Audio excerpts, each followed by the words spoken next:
दिया।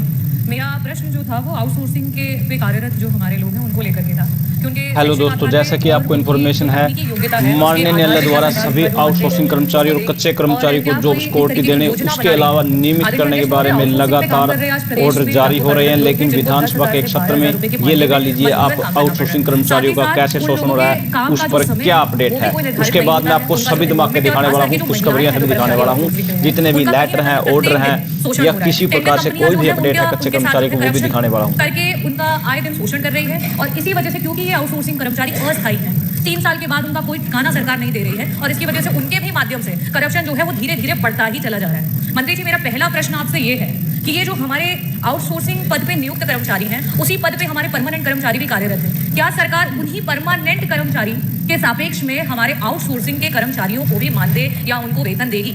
मेरा दूसरा प्रश्न ये है कि आज सरकार ने ग्रुप सी और ग्रुप डी प्रत्येक विभाग, हमारे आदरणीय स्वास्थ्य मंत्री जी भी बैठे हुए हैं, प्रत्येक विभाग में रोक लगा दी है। और अगर हम डेटा देखें तो कुल स्वीकृत पद के सापेक्ष में आज जितने लोग कार्यरत हैं उसमें से 30% लोग जो हैं वो दलित से आते हैं, और 70% ऐसे लोग हैं जो ओबीसी वर्ग से आते हैं, पिछड़े वर्ग से आते हैं। आज उन सारे परमानेंट नौकरियों को बंद करके आउटसोर्सिंग पर कर दिया गया है। मैं मंत्री जी आपसे ये पूछना चाहूंगी, पहली बात ये कि जिस तरीके से सरकार ये कह रही है कि आउटसोर्सिंग के लोगों को नहीं, यहाँ से ये भी देख लेते हैं थोड़ी इन्फॉर्मेशन, उसके बाद यहाँ से आपको ये अपडेट दिखाने वाला हूँ एचकेएन में जोड़ने पर किया प्रदर्शन, और अनेकों ऐसे जैसे यहाँ से मैं आपको दिखाने वाला हूँ, जैसे आप यहाँ से लुआस में कॉन्ट्रैक्ट कर्मचारी की सेवा सुरक्षा, ये देखिए दोस्तों, यहाँ पर लुआस के कॉन्ट्रैक्चुअल कर्मचारियों की सेवा सुरक्षा अधिनियम लागू करने की मांग, लाला लाजपत राय पशु चिकित्सा। यहाँ पर देखिए दोस्तों, नॉन टीचिंग कॉन्ट्रैक्चुअल कर्मचारियों के प्रतिनिधि मंडल ने चंडीगढ़ में स्थित हरियाणा के मुख्यमंत्री नायब सिंह सैनी से मुलाकात करके अपनी लंबित मांगे रखी। कर्मचारी के नए विश्वविद्यालय में सेवा सुरक्षा अधिनियम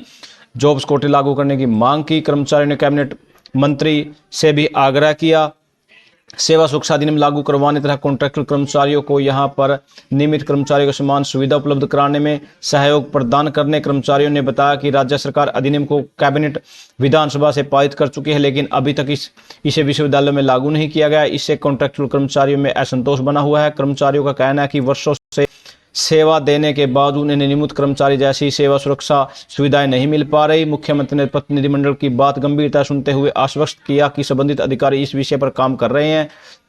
और यहाँ पर ये देखिए दोस्तों, उसके अलावा मैं आपको दिखाने वाला हूँ यहाँ से हरियाणा सरकार के अस्थायी कर्मचारियों को सर्विस सिक्योरिटी देने के मामले में ट्रेजरी एवं एंड अकाउंट्स विभाग ने कहा, हम डाटा के कस्टोडियन मगर भेजने के जिम्मेवार नहीं है। यहाँ पर अस्थायी कर्मचारी नहीं कर पा रहे आवेदन, मोबाइल नंबर पर नहीं पहुंच पा रहे ओटीपी। हरियाणा सरकार के विभागों में 5 साल तक सर्विस पूरी कर चुके अस्थायी कर्मचारियों को सर्विस सिक्योरिटी का लाभ देने के लिए पोर्टल पर आवेदन करने का काम 1 जनवरी 2026 से शुरू हुआ था।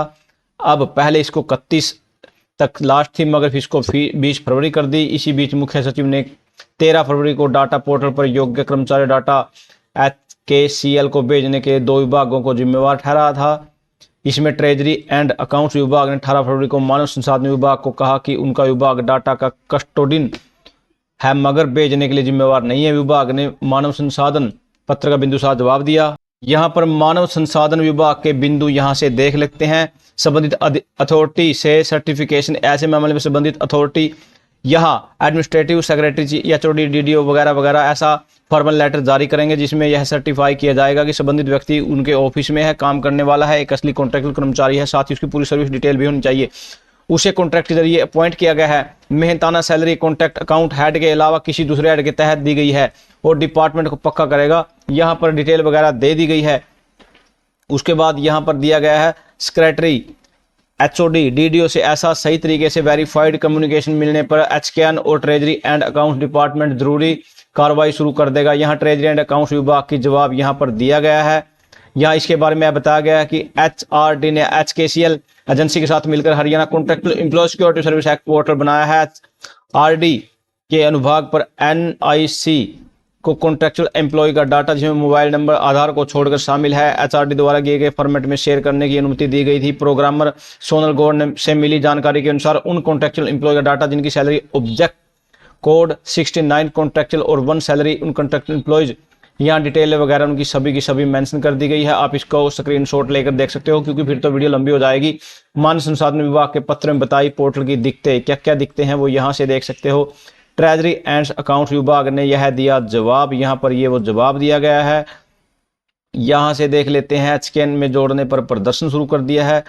बिजली निगम कार्यालय रादौर में वीरवार को HSEB वर्क्स यूनियन की ओर से कर्मचारियों का जबरन एचकेएन में जोड़ने के विरोध प्रदर्शन किया गया है। सचिव मोहन कंड्रोली की अध्यक्षता में आज धरना प्रदर्शन सभी कर्मचारियों ने भाग लिया। कर्मचारियों ने सरकार विरोधी नारेबाजी कर अपना रोष प्रकट किया। इस अवसर पर सचिव मोहन कंड्रोली ने कहा कि प्रदेश सरकार अनुबंधित कर्मचारी नीति 196 भाग 2 के अंतर्गत 2008 से बिजली विभाग में कार्यरत डायरेक्टर पेरोल कर्मचारियों को जबरन हरियाणा कौशल रोजगार निगम में जोड़ने जा रही है।